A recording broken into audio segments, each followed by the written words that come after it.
அதனைத் தொடர்ந்து 4 மாதங்கள் சான்றிதழ் கல்வியாகவும் நம் இல்லம் தேடி வந்து அளித்து வருகிறது.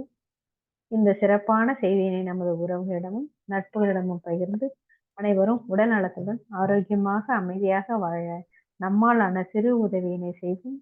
மகரிஷியின் கனவாம் உலக அமைதிக்கு நம்மால் என்ற சிறு தொண்டினை செய்து குருவின் கனவினை நனவாக்குவோம்.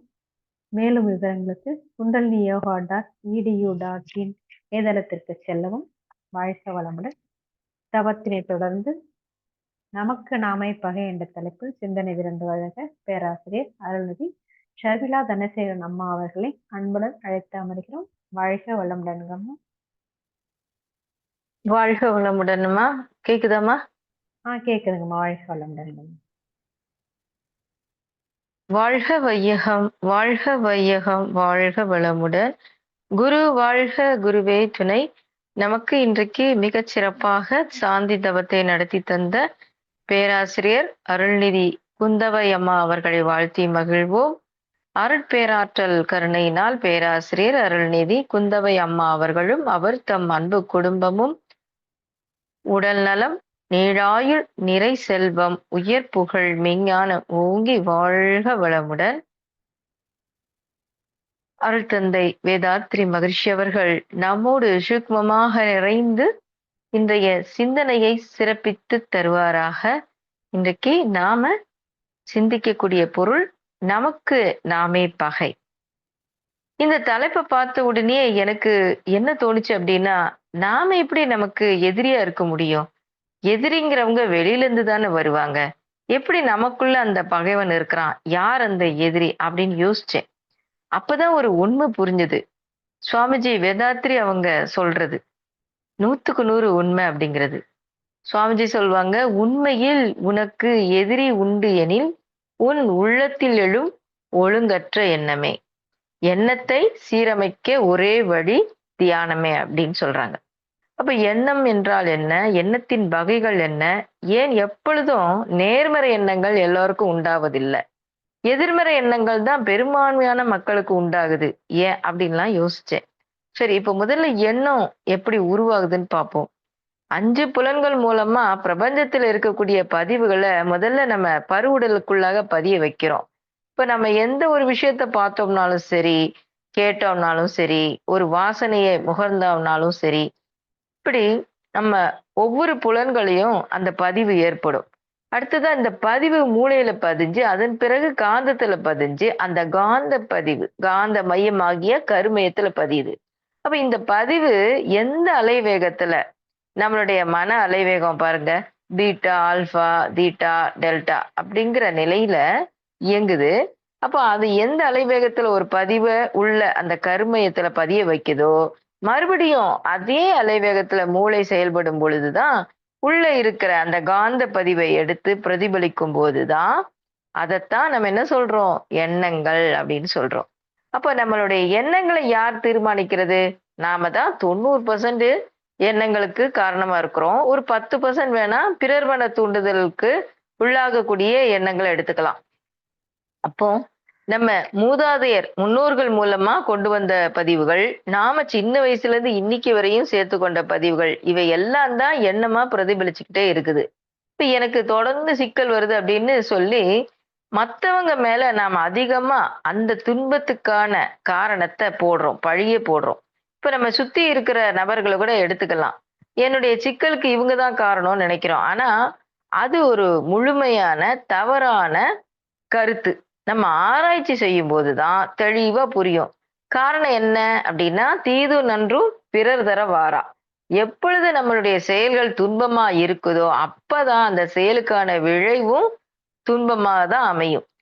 அப்போ என்னுடைய செயலில தவறு இருக்கும்போது நிச்சயம் நான் விளைவை நன்மையை எதிர்பார்க்க முடியாது. நம்மளுடைய துன்பத்துக்கான காரணம் நம்மளுடைய செயல்கள்.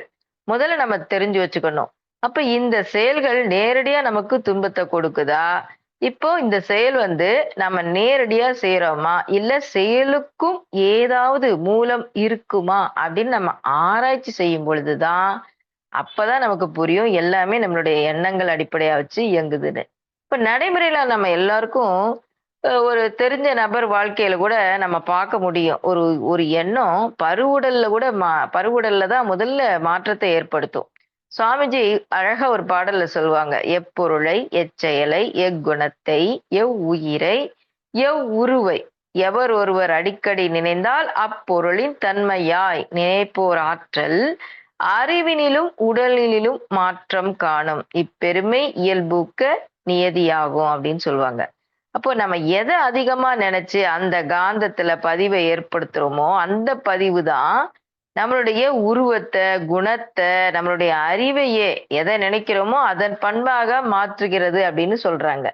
அப்போ குருவை நினைச்சு நாம அவரோட கருத்துக்களை சிந்தனையில ஆழ்ந்து சிந்திக்கும் போதும் சரி, அவர் வழி குரு வழி நடக்கும் பொழுதும் சரி, நம்மகிட்ட ஒரு நல்ல தெய்வீக பதிவு, ஒரு நேர்மறையான எண்ணங்கள் மேலோங்கும். இத நம்ம வாழ்க்கையில நிறைய அனுபவிச்சிருக்கோம்.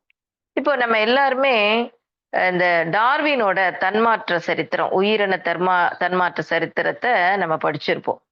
இப்போ அவரு சார்லஸ் டார்வின் அவருடைய இளம் வயதுல அவருடைய உடல் தோற்றத்துக்கும் இந்த ரிசர்ச்சுக்கு அப்புறம் இருந்த அவரோட உடல் தோற்றத்துக்கும் நிறைய வித்தியாசம் இருந்ததாக சொல்லி இருப்பாங்க. இளம் வயதுல அவர் ஒரு அழகான ஆண்மகனா இருந்தாரு.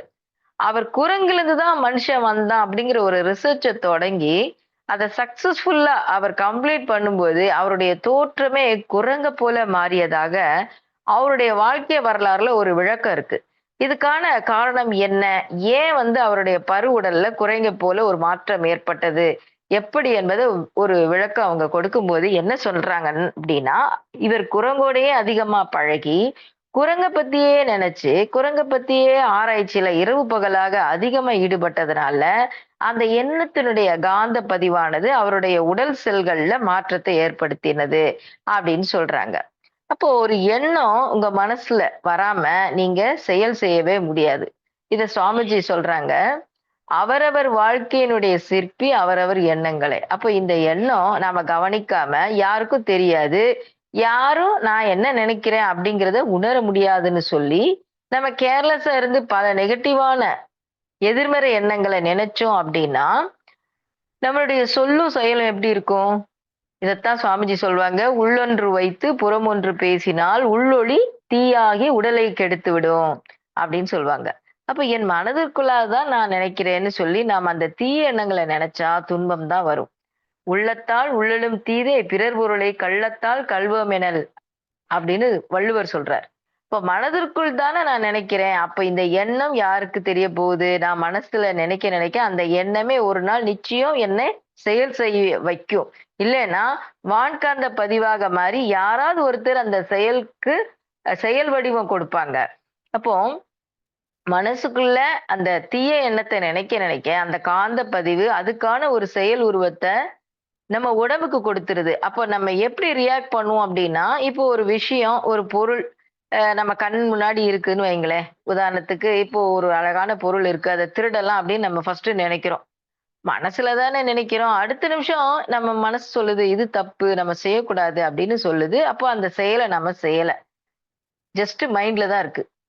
அப்போ என்னுடைய எண்ணம் அந்த காந்தத்துல பதிவாயிடுச்சு. இப்ப நான் அந்த இடத்த விட்டு வேற இடத்துக்கு போயிட்டேன். இப்ப இன்னும் 2, 3 பேரு அந்த இடத்துக்கு வராங்க. அந்த பொருள் ரொம்ப அழகா இருக்கு. நம்ம எடுக்கலாமா அப்படின்னு நினைக்கிறாங்க. ஆனா அவங்களும் அந்த செயல செய்யல. அந்த 4, 5 பேரு அந்த காந்த பதிவை ஏற்படுத்திட்டாங்க. ஆனா யாருமே அந்த செயல செய்யல. இப்போ கவனிச்சு பாருங்க. யார் மன வலிமை ரொம்ப குறைவா இருக்கிறாங்களோ, ரொம்ப வீக்கான ஒரு பெர்சனாலிட்டி உள்ள ஒருத்தர் அங்க வராருன்னு வைங்க. அப்போ அவர் அந்த பொருள பார்க்கும்போது, "இத நான் எடுக்கலாமா?" அப்படின்னு நினைச்சாலே போதும்.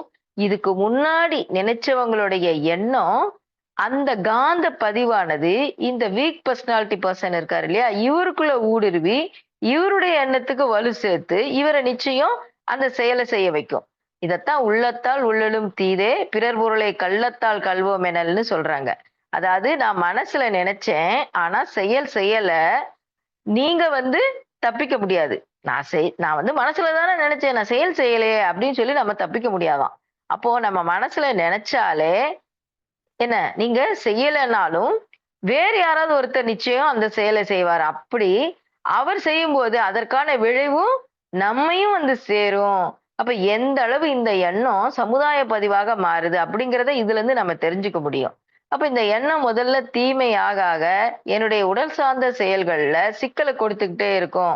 எந்த மாதிரியான சிக்கலை நம்ம சந்திப்போம் அப்படின்னா, இப்போ நாளைக்கு காலையில எழுந்திருக்கணும், நான் உடற்பயிற்சி செய்யணும் அப்படின்னு நினைக்கிறோம். அப்போ உடற்பயிற்சி என்பது என்ன ஒரு செயல் தானே. அப்ப நான் உடற்பயிற்சி செய்யணும் அப்படிங்கிறத முதல்ல எண்ணமா நினைச்சு நைட் அலார்ம் வச்சுட்டு அந்த எண்ணத்துக்கு வலு கொடுத்தோம்னா, காலையில அலார்ம் அடிக்கும்போது இந்த பருவுடல் எழுந்து உடற்பயிற்சி செய்யும். அப்ப அந்த செயல செய்யுது. அப்ப நான் இந்த எண்ணத்த வலிமையாக வைக்கணும், நல்லா கவனிக்கணும். இப்ப இதுல 2 விஷயம் இருக்கு. ஒண்ணு அந்த எண்ணத்த எந்த மாதிரி போடுறோம் அப்படிங்கிறது ரொம்ப முக்கியம். இன்னொன்னு மன அலையில, உணர்ச்சி நிலையில போடுறோமா, அமைதி நிலையில அந்த எண்ணத்த பதிய வைக்கிறோமா அப்படிங்கிறது ரொம்ப முக்கியம். இப்ப நம்ம மேலோட்டமான ஒரு எண்ண பதிவா அத கொடுத்து, அதுக்கு திணிவு கொடுக்காம இருந்தோம் அப்படின்னா, அந்த அலார்ம் அடிக்கும். ஆனா, அலார்ம் அடிக்கும்போது இந்த பருவுடல் அந்த செயல செய்யாம, அந்த அலாரத்த ஆஃப் பண்ணி வச்சுட்டு, "இன்னும் கொஞ்ச நேரம் தூங்குறேன்" அப்படின்னு சொல்லி அந்த செயல செய்யுது. அப்போ அந்த எண்ணத்த நான் திணிவுபடுத்தாமலும், அமைதி நிலையில போடாமலும் இருந்தா, நான் நெனச்ச எண்ணத்த செயலாக மாற்றும்போது சில சிரமங்கள் இருக்கு. சரி. அதனால உடல் நலத்துக்கான தீமைய நம்ம சந்திக்க வேண்டியதாக இருக்கும். அடுத்தது பாருங்க, இந்த மாதிரி எண்ணத்த நான் இன்னும் முறையா பயன்படுத்தாம விட்டா என்ன ஆகும்? இப்ப உணவு பழக்கவழக்கத்திலும் பார்த்தீங்கன்னா, நமக்கு கண்டிப்பா கவனக்குறைவு இருக்கும். அதுவும் ஒரு செயல் தான். எனக்கு எந்த உணவு ஒத்துக்கும்? என்னுடைய பருவுடலுக்கும் நோய் இல்லாம இருக்கணும்னா, நான் எந்த மாதிரி உணவ சாப்பிடணும்? ஃபர்ஸ்ட்டு இத நம்ம நெனைக்கிறோம். அப்ப அந்த எண்ணத்துக்கு நல்ல வலிமை கொடுக்கணும். திணிவு கொடுக்கணும். அப்பதான் அந்த உணவ நான் சரியா செலக்ட் பண்ணி எடுக்க முடியும். அப்படி இல்ல அப்டின்னா சொன்னா, உடல் நலத்துக்கு நன்மையா? தீமையாங்கிற ஆராய்ச்சி எல்லாம் இல்லாம, எல்லாத்தையும் நம்ம சாப்பிட ஆரம்பிக்கும் பொழுது, கண்டிப்பா உடல் சார்ந்த பிரச்சனைகள நம்ம சந்திக்க வேண்டியது இருக்கும். அப்போ ஃபர்ஸ்ட்டு பருவுடல். இந்த பருவுடலுக்கு நீங்க எந்த மாதிரி எண்ணங்கள போடுறோமோ, அந்த மாதிரி தான் சொல்லும், செயலும் வரும்பொழுது, எண்ணத்தினுடைய பிரதிபலிப்பு உடலினுடைய செல்களினுடைய அமைப்பையே சீர்கெடுத்து, நம்மளுடைய ஆயுள் காலத்த குறைக்கக்கூடிய ஒரு விஷயமா மாறிப் போகும். அடுத்தது மனதுக்குள்ளாதான் எந்த அளவுக்கு நம்ம அந்த எண்ணத்த கவனிக்காம ரொம்ப கேர்லெஸ்ஸா எல்லா எண்ணங்களையும் காந்தத்துல தான் பதிய வைக்கிறோம். எதையுமே நம்ம கலைக்க முடியாது. போட்டது போட்டது தான். அப்போ நம்ம அந்த எண்ணத்த போட்டு, போட்டு காந்தத்துல அதிகமான எதிர்மறை எண்ணங்கள இன்கிரீஸ் பண்ணும்போது, அதிகப்படுத்தும்போது, எப்படி மனசுல அது ரியாக்ட் பண்ணும்? எப்படி பிரதிபலிக்கும் அப்படின்னு சொன்னா, நம்மளுடைய குணங்கள்ல சீர்கேடு அதிகமா இருக்கும். என்ன மாதிரியான சீர்கேடு அப்படின்னு பார்த்தா, 6 தீய குணங்கள்னு சொல்வாங்க சுவாமி. பேராசை, சினம், கடும்பற்று, முறையற்ற பால் கவர்ச்சி, உயர்வு தாழ்வு மனப்பான்மை, வஞ்சம். இப்ப இந்த 6 தீய குணங்களோடு மட்டுமல்லாம 5 பெரும் பழிச் செயல்கள்னு சொல்லக்கூடிய பொய், களவு, சூது, கொலை, கற்பழிப்பு. இதை எல்லாமே மனதின் மூலமாக தான் மனிதன் சிந்தித்து, இத செய்யணும், இத செய்யக்கூடாது அப்படிங்கிற ஒரு நிலைக்கு வரணும். எத செய்யணுமோ அத மட்டும் தான் செய்யணும். அப்போ பேசிக்காவே என் காந்தத்துல பொதுவா ஏன் நெகட்டிவ் அதிகமா இருக்குன்னா, விலங்கினத்தின் வித்திலிருந்து மனிதன் வந்தான். ஒரு விலங்கு உணவுக்காக உடல திருடுது. அதோட வாழ்க்கை சுதந்திரத்த பறிக்குது. அப்புறம் கொலை செய்து, வதைத்தல், கொல்லுதல், சுதந்திரத்த பறிக்க. இந்த மாரி விலங்கினம் செய்யறதுனால, அது அஞ்சறிவு நிலையில இருக்கிறதுனால, அதோட உணவுக்காக அது இப்படி வாழ முடியுது. ஆனா, ஆறறிவு படைத்த மனிதன், எ உடல் அளவுல 5 ஜீவராசி போலயே செயல்பட்டுகிட்டு இருக்கும்போது தான், அந்த எதிர்மறை எண்ணங்கள் அதிகமா இருக்கு. அப்போ 6ஆம் அறிவு படைச்சிருந்தும், அவன் அத பயன்படுத்தாம இருக்கிறதுனால தான், அந்த நெகட்டிவான பதிவ அவன் நெறைய வச்சுக்கிறான். இப்போ நம்மளுடைய எண்ணங்கள், அந்த நெகட்டிவான எண்ணங்கள் என்ன பண்ணுது? நம்மளுடைய குணத்த கெடுத்து, மனித பண்பிலிருந்து ஒரு மடங்கு கீழ இறக்கி வச்சிருது. நம்ம விலங்கின பண்பிற்குள்ளாக பயணம் செய்ய ஒரு பெரிய காரணமா மாறி போயுது. அந்த காலத்துல ஒரு மகான் இருந்தாராம். திண்ணையில உட்கார்ந்துட்டு தெருவுல போறவங்க, வாரவங்களெல்லாம் என்ன சொல்லுவாருன்னா, "அதா பாரு எரும மாடு போகுது, அது நாய் போகுது, கழுதை போகுது" அப்படின்னு போறவங்க, வரவங்கள சொல்லிட்டு இருப்பாராம். அப்ப அந்த ஊர்ல இருக்கிறவங்க, அந்த திண்ணையில இருக்கிற அந்த பெரிய மனிதர பார்த்து என்ன நெனச்சாங்க, சரி இவரு மனநிலை சரியில்லாதவர் போல. அதனால தான் இவர் மனிதர்களை பார்த்து மிருகத்தோடு ஒப்பீடு பண்றாரு அப்படின்னு சொல்லி அ நெனச்சிட்டு இருந்தாங்களாம். அன்னைக்கு ஒரு நாள் திடீர்னு பார்த்தீங்கன்னா, அந்த மனிதர் என்ன பண்ணாரு, அந்த மகான், அவரு திடீர்னு, "ஆ அதோ மனிதன் போகிறான்" அப்படின்னு சொன்னாராம்.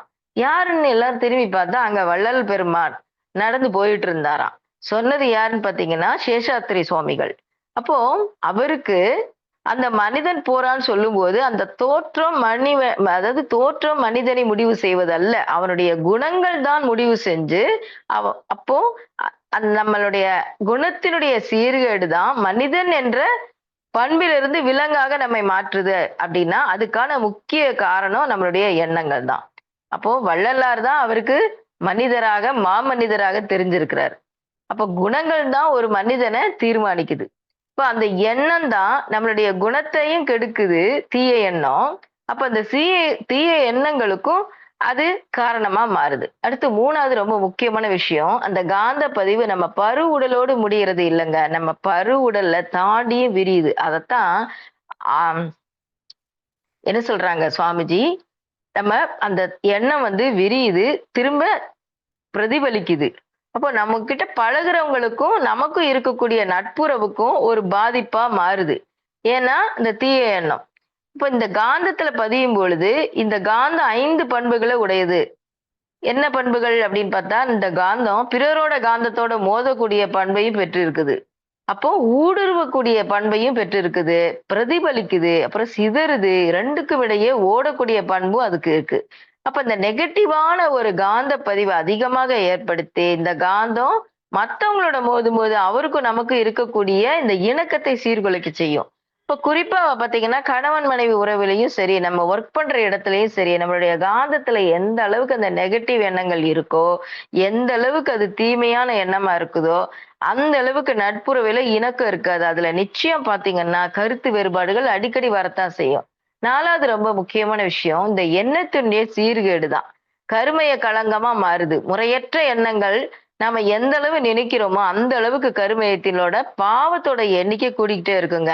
அப்ப இந்த பிறவி எடுத்ததோட நோக்கம் என்ன? கருமையத்தை தூய்மைப்படுத்தணும், இறை உணர்வு பெறணும். அப்ப இந்த வாழும் காலத்திலேயே இதை உணரணும் என்ற ஒரு மிகப்பெரிய சாதனையை பெறுவதற்காக முயற்சி தான் வேணும். அப்போ இந்த சாதனையை பெறணும் அப்படின்னா நம்மளுடைய பாவத்தின் எண்ணிக்கையை குறைக்கணும். ஆனா நம்மளுடைய எண்ணத்துல தீமை இருந்தால் நிச்சயம் பாவத்தோட எண்ணிக்கை குறையாது. கருமைய களங்கம் அதிகமாக தான் செய்யும். அப்போ உடல் நலத்துக்கு துன்பத்தை கொடுத்து என்னுடைய உடலையும் கெடுக்கக்கூடியது. அப்ப இந்த எண்ணமா மாறுது. தீய எண்ணங்கள் அப்படி பண்ணுது. இப்போ மன அமைதியை கெடுத்து தீய குணங்களுக்கு காரணமான இந்த தீய எண்ணங்கள் மாறுது. நட்புறவுகளுக்கு இடையில கருத்து வேறுபாடு வருவதற்கும் இந்த தீய எண்ணம் காரணமா இருக்குது. அதை விட ரொம்ப முக்கியம், கருமையத்தையும் கழங்கப்படுது. அப்போ இப்படிப்பட்ட தீய எண்ணங்களை நாம எப்படி களைவது? எப்படி இதை நாம மனசுக்குள்ள வராமல் பார்த்துக்கிறது? இப்ப நாம நினைக்கலாம், நம்ம நினைச்சிட்டு அது என் மனசுல வராதுன்னு சொல்லி. ஆனா எப்படி பார்த்தாலும் நம்ம எவ்வளவு விழிப்போட இருந்தாலும் நம்மையும் மீறி ஒரு சில தீய எண்ணங்கள் வரதான் செய்யுது. இப்ப நம்ம முதல்ல சொன்ன மாதிரி ஒரு உடற்பயிற்சிக்கு நான் அலாரம் வைக்கும்போது அந்த அலார்மை நான் ஆஃப் பண்றேன் அப்படின்னாலே அதுவே என்னுடைய ஒரு தீய எண்ணம் தானே. அப்போ என்னுடைய பருவுடலுக்கு நன்மை தராத ஒரு எண்ணம் தானே அது. அப்போ இதுக்கு சுவாமி அழகா ஒரு ஃபார்முலா கொடுத்துட்டாங்க. தனக்கோ பிறருக்கோ தற்காலத்துக்கோ பிற்காலத்துக்கோ உடலுக்கோ உணர்ச்சிக்கோ துன்பம் தராத எண்ணங்கள் தான் நல்ல எண்ணங்களாக இருக்க முடியும். அப்ப எந்தெந்த இடத்துல ஒரு நாளைக்கு எத்தனை முறை நாம இந்த மாதிரி தீய எண்ணங்களை நினைக்கிறோமோ இது காந்தத்துல பதிஞ்சு இதுவே மீண்டும் பிரதிபலிச்சு அது சார்ந்த ஒரு நபரா மாற்றிடுது. அப்போ நம்மள எப்படி இந்த ஆராய்ச்சி செய்யறது அப்படின்னு தொடங்கும்போது சாமிஜி சொல்லுவாங்க, நம்ம எல்லாரும் எண்ணம் ஆராய்தல் பயிற்சியை செஞ்சு பழகியிருப்போம். அப்போ இந்த எண்ணம் ஆராய்தல் பயிற்சி அதுல ஃபர்ஸ்ட் ஒரு எண்ணத்தை எடுங்க. அந்த எண்ணம் எந்த காரணத்துல வருது அப்படின்னு தெரிஞ்சுக்கோங்கன்னு சொல்றாங்க. தேவையால் வருதா, பழக்கத்தால வருதா, சூழ்நிலையினால வருதா, கருவமைப்பா, தெய்வீகமா, பிறர் மன தூண்டுதலா அப்படின்னு காரணம் கண்டுபிடிக்க சொல்றாங்க. அப்ப அந்த காரணத்தை கண்டுபிடிச்ச பிறகு அந்த எண்ணத்தை நான் செயலா மாற்றினா அதோட விளைவு நன்மையா இருக்குமா தீமையா இருக்குமான்னு ஆராய்ச்சி செய்யணும்னு சொல்றாங்க. அப்ப அந்த இடத்துல அவர் என்ன சொல்றாருன்னா, இந்த ஃபார்முலாவை மனசுக்குள்ளாகவே தனக்கோ பிறருக்கோ தற்காலத்துக்கோ பிற்காலத்துக்கோ உடலுக்கோ உணர்ச்சிக்கோ இந்த எண்ணம் நன்மையா தீமையான்னு சொல்லி பார்க்கணும். அப்போ அது நன்மை அப்படின்னா நம்ம நல்ல எண்ணம் வச்சிருக்கோம் அப்படிங்கிற லிஸ்ட்ல சேர்த்துடணும். தீமைனா அந்த தீய எண்ணம்ங்கிற லிஸ்ட்ல அதை சேர்த்துடணும். அப்ப இந்த ஆராய்ச்சி அடுத்த கட்டத்துக்கு கொண்டு போறாங்க மகரிஷி. நல்ல எண்ணம் செயலாக மாற நாம என்ன செய்யணும்? தீய எண்ணம் மீண்டும் மனதுல எழாம இருக்கிறதுக்கு நாம என்ன செய்யணும்? இந்த முடிவையும் மகரிஷி தெளிவா கொடுத்திருக்காங்க. ஏன்னா இந்த கேள்வி எல்லார் மனசுலயும் இருக்கும். என்னன்னா, எண்ணம் தான் செயலா மாறுதுன்னு சொல்றோம். ஆனா எல்லா எண்ணமும் செயலா மாறுறது இல்லையே. எத்தனையோ எண்ணம் நம்ம வாழ்க்கையில நினைக்கிறோம். அத்தனையுமா செயலா மாறுறது இல்லையே. அப்போ அதுக்கு என்ன காரணம் அப்படிங்கிறவங்களுக்கான முடிவு இந்த இடத்துல மகரிஷி சொல்வாங்க. ஒரு எண்ணத்த நீங்க காந்தத்துல பதிவு செய்றீங்க. நல்ல எண்ணம். அந்த எண்ணம் செயலா மாறுவதற்கு அந்த காந்தம் ஒரு திணிவு நிலை அடையணும். அந்த திணிவு நிலை வரையில அந்த எண்ணத்துக்கு நாம வலிவு கொடுக்கணும். வலிமை ஸ்ட்ராங் பண்ணணும். ஸ்ட்ரெங்தன் பண்ணணும் அப்படின்னு சொல்றாங்க. அதனால தான் முற்காலங்கள்லலாம் மந்திரங்கள் அப்படின்னு ஒரு விஷயத்த கொடுத்து வச்சிருந்தாங்க. ஒரு முறை சொல்லலாம். இல்ல 9 முறை சொல்லலாம். இல்லாட்டி 108 முறை கூட சொல்லுங்க. 1008 முறை கூட சொல்லுங்கன்னு சொன்னாங்க. காரணம் என்ன? அந்த காந்தத்துக்கு நம்ம திணிவ கொடுத்து மெருகேத்தி, அத செயலா மாத்துறதுக்கான சூழ்நிலைய நாம கொண்டு சேர்க்கணும். அப்ப இத மகரிஷி சொல்வாங்க ஒரு பாடல்ல, "எண்ணியவை எல்லாம் எண்ணியபடியே ஆகும். எண்ணத்தில் ஒழுங்கும் உறுதியும் அமைந்திடில்." என்னுடைய எண்ணம் எல்லாமே செயலா மாறும். எப்ப செயலா மாறும்? என்னுடைய எண்ணத்துல ஒழுங்கு இருக்கணும். அந்த எண்ணத்துல நான் வலிமை சேர்க்கணும். இப்ப நாம ஒழுங்கான எண்ணமா அப்படிங்கிறத இந்த ஃபார்முலா சொல்லும்போது நம்மளால கணிச்சு கொள்ள முடியும். அடுத்து இந்த எண்ணத்துக்கு நம்ம வலிமை எந்த அளவு சேர்க்கிறோமோ, ம், அந்த அளவுக்கு நல்ல ஆற்றல் வாய்ந்த எண்ணமாக மாறும். இப்போ ஒரு குழந்தை பார்த்தீங்கன்னா, ஃபர்ஸ்ட் ரேங்க் வாங்கணும்னு ஒரு எண்ணம் இருக்கும். ஆனா செயல்னு வரும்போது ஃபர்ஸ்ட் ரேங்க் வாங்க முடியாது. ரீசன் என்ன அப்டின்னா, இப்போ நம்ம கோயில்ல போய் ஃபர்ஸ்ட் ரேங்க் வாங்கணும்னு நெனைக்கிறதோட சரி. அதன் பிறகு அந்த எண்ணத்த எத்தன முறை நெனச்சாங்க ஒவ்வொரு மனுஷங்களும்? ஒரு எண்ணத்த 99 முறை நெனச்சு, அது ஒரு செயலாக மாறும். நான் நெனைக்கிறேன். ஆனா ஒரு சில முறை தான் நெனைக்கிறேன். இது எங்க செயலா மாறும்? அப்போ என்ன ஆகுதுங்க? நான் பாசிட்டிவான வைப்ரேஷன் கூட நெகட்டிவ சேர்த்துக்கிறேன். அப்போ இந்த நெகட்டிவான எண்ணமா மாறும்னா, அப்ப இந்த எண்ணம் செயலா மாறும்போது ஒரு தடைக்கல்லாக மாறி கொஞ்சம் கால நீட்டிப்ப கொடுத்து, அப்போ என்னுடைய எண்ணத்த அப்போ கால நீட்டிப்ப கொடுத்துரும். அப்ப என்னுடைய எண்ணத்த ஆராய்ச்சி செஞ்சு, நல்ல எண்ணத்த நான் செலக்ட் பண்றது பெருசில்ல. அந்த எண்ணத்த நாம வலிமை சேர்க்கணும். சேர்க்க சேர்க்க தான் அது செயலாக நான் மாற்ற முடியும். அப்ப அந்த எண்ணம் ரொம்ப வலிமையானது. அப்போ இத வள்ளுவர் சொல்வாரு, "எண்ணிய எண்ணியாங்கு எய்துவர் எண்ணியர் திண்ணியராகப் பெறின்னு." இப்போ வலிமை உடையவர்கள் மட்டுமே எண்ணத்த முழுமையான செயலாக மாற்ற முடியும். மகான்கள் வாழ்க்கையில அவங்க நெனச்சத எப்படி செயலா உடனுக்குடன் மாற்றுனாங்க அப்டின்னா, அந்த எண்ணத்த திணிவுபடுத்தக்கூடிய திறமை அவங்க கிட்ட இருந்துச்சு. நல்ல தவம் செஞ்சாங்க. நல்ல காந்த திணிவு இருந்ததுனால, உடனுக்குடன் அத செயலாக மாற்றி, மிக அற்புதமாக அவங்களுடைய வாழ்க்கையினுடைய நோக்கத்த அவங்களால அடைய முடிஞ்சது. அப்ப ஃபர்ஸ்ட்டு எண்ணத்த நாம நல்லது எது?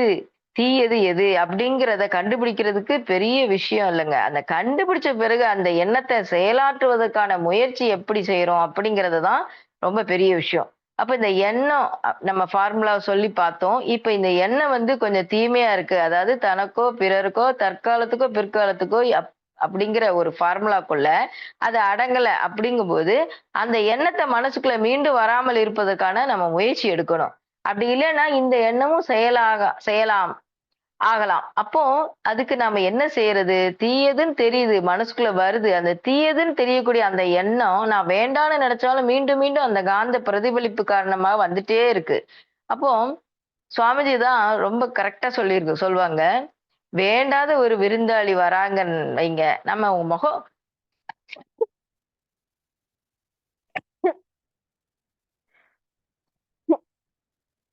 இப்ப வேண்டாத விருந்தாளி வந்தாங்கன்னா, நம்ம முகம் சுளிச்சாங்கன்னா கூட அவங்க போயிடுவாங்க. நம்ம வீட்டுக்கு வரமாட்டாங்க. ஆனா, ஒரு தீய எண்ணம் நம்ம வேண்டான்னு சொன்னா, அது மீண்டும், மீண்டும் நம்ம மனசுக்குள்ள வந்துகிட்டே இருக்கும் அப்படின்னு சொல்லுவாங்க.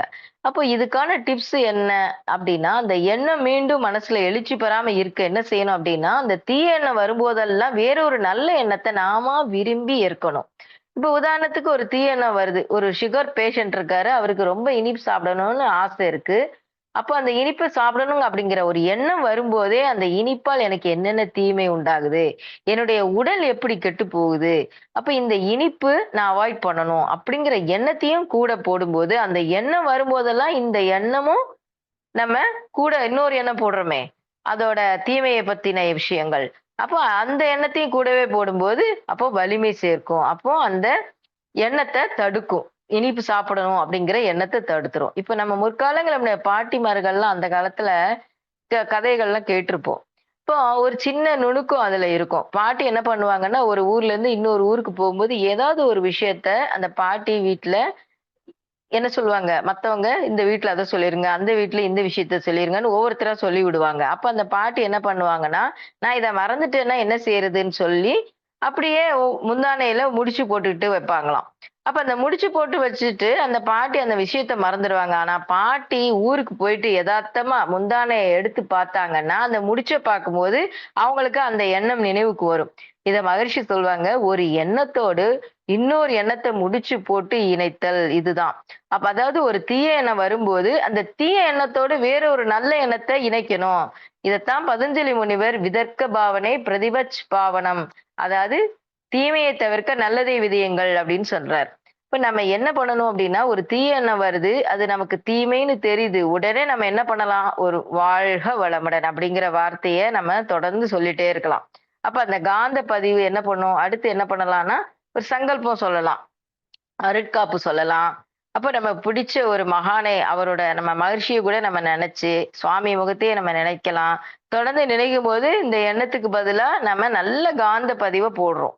அப்ப கொஞ்சம் அமைதியாகும் மனசு. அப்ப மறுபடியும் எழுச்சி பெறும்போது, மீண்டும் அந்த காந்த பதிவ இப்படி நம்ம தொடர்ந்து முயற்சி செஞ்சு போடும்போது, அந்த நெகட்டிவா ஆப்போசிட்டான எண்ணங்கள் எல்லாம் போய் நல்ல பாசிட்டிவான எண்ணங்கள் இன்கிரீஸ் பண்ணிட்டோம்னா, அந்த காந்தத்தினுடைய எழுச்சி நாளாக நாளாக அந்த தீய எண்ணங்கள் அப்படியே குறைய ஆரம்பிச்சு, முடிவுல சரியா போயிடும். எல்லாமே போயிடும். அப்ப நாம தான் முயற்சி செய்யணும். இந்த முயற்சி செஞ்சு நம்ம நல்லத தொடர்ந்து நினைக்க நினைக்க தான், கொஞ்ச நாள் பழகிட்டா போதும். அப்புறம் தானாவே பார்த்தீங்கன்னா, நமக்கு தீய எண்ணங்கள் படிப்படியாக குறைய ஆரம்பிச்சு, அதோட பிரதிபலிப்பு எங்க அ செய இது எங்க தெரியும்? செயல்கள்ல. அப்ப நமக்கு தெரிய ஆரம்பிக்கும்.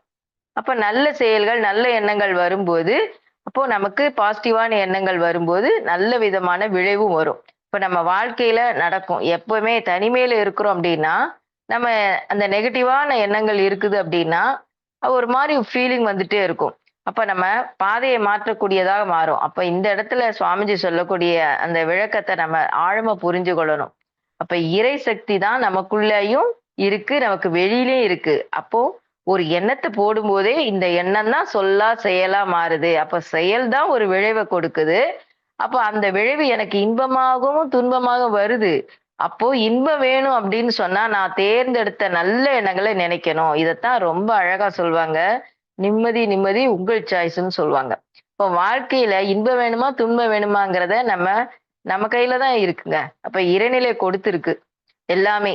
தீதும் நன்றும் பிறர் தர வாராங்கிற விளக்கத்த நம்ம புரிஞ்சுகிட்டு, ஒரு எண்ணத்த போடுவதற்கு முன்னாலேயே, இந்த எண்ணம் என்னுடைய வாழ்க்கையின் பிற்கால நன்மைக்கு காரணமா? தீமைக்கு காரணமான்னு ஆராய்ச்சி செஞ்ச பிறகு தான், அந்த எண்ணத்தையே நம்ம மனசுக்குள்ள நினைக்கணும்.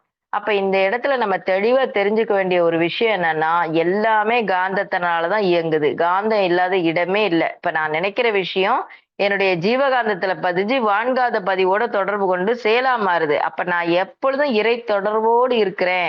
இறை தன்மாற்றம் நான் அப்படிங்கிற உணர்வு இருக்கும்போது, நிச்சயம் நம்ம நன்மையான எண்ணங்களையே நினைப்போம். அதனால தான் ரொம்ப அழகா கிறிஸ்துவ மதத்துல கூட சொல்லியிருப்பாங்க. "கேளுங்கள் கொடுக்கப்படும், தட்டுங்கள் திறக்கப்படும்னு" சொல்லுவாங்க.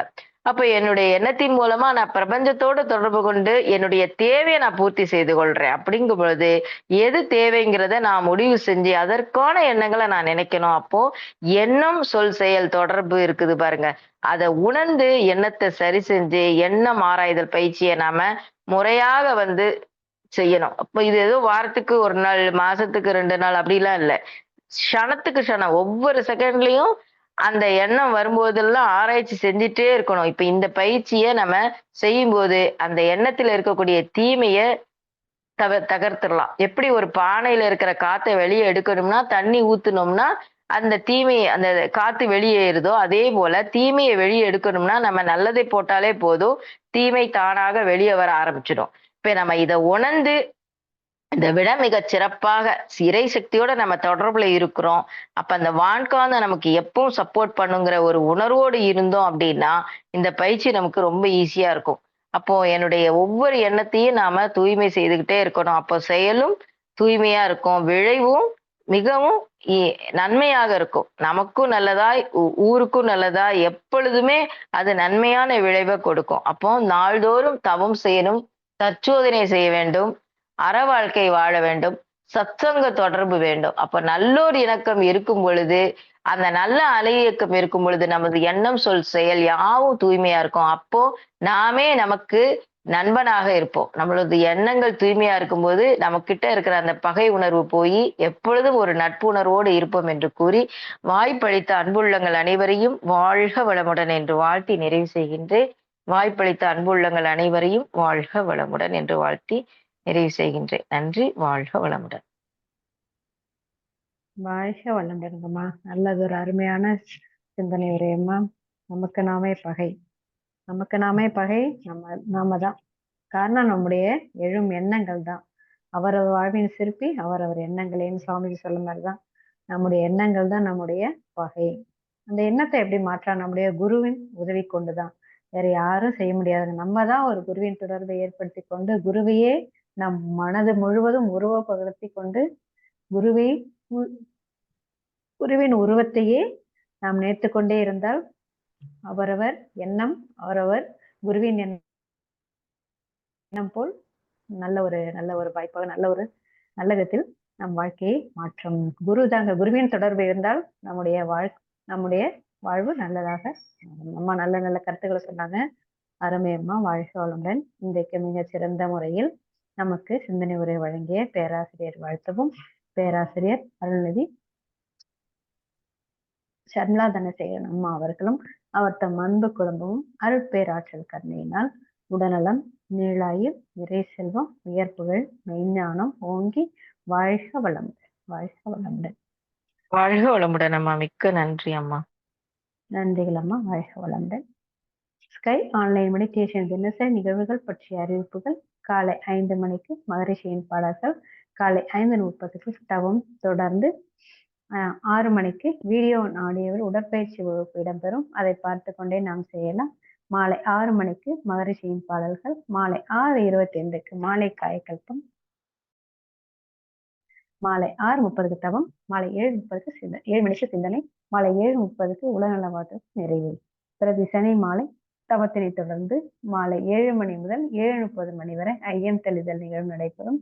பிறகு ஞாயிறு மாலை 7 மணி முதல் 7:30 மணி வரை சிறப்பு சிந்தனை நடைபெறும். உலகநல வாழ்த்து.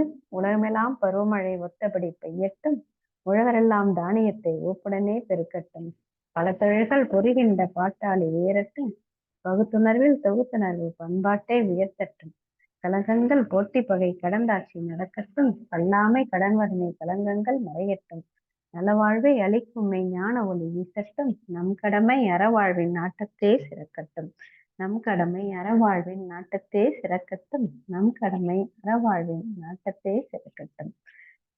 மனமிகு இன்றைய நிகழ்வினை நிறைவு செய்து கொள்வோம். வாய்ப்பளித்த அனைத்து அன்புலங்களுக்கும் நன்றி.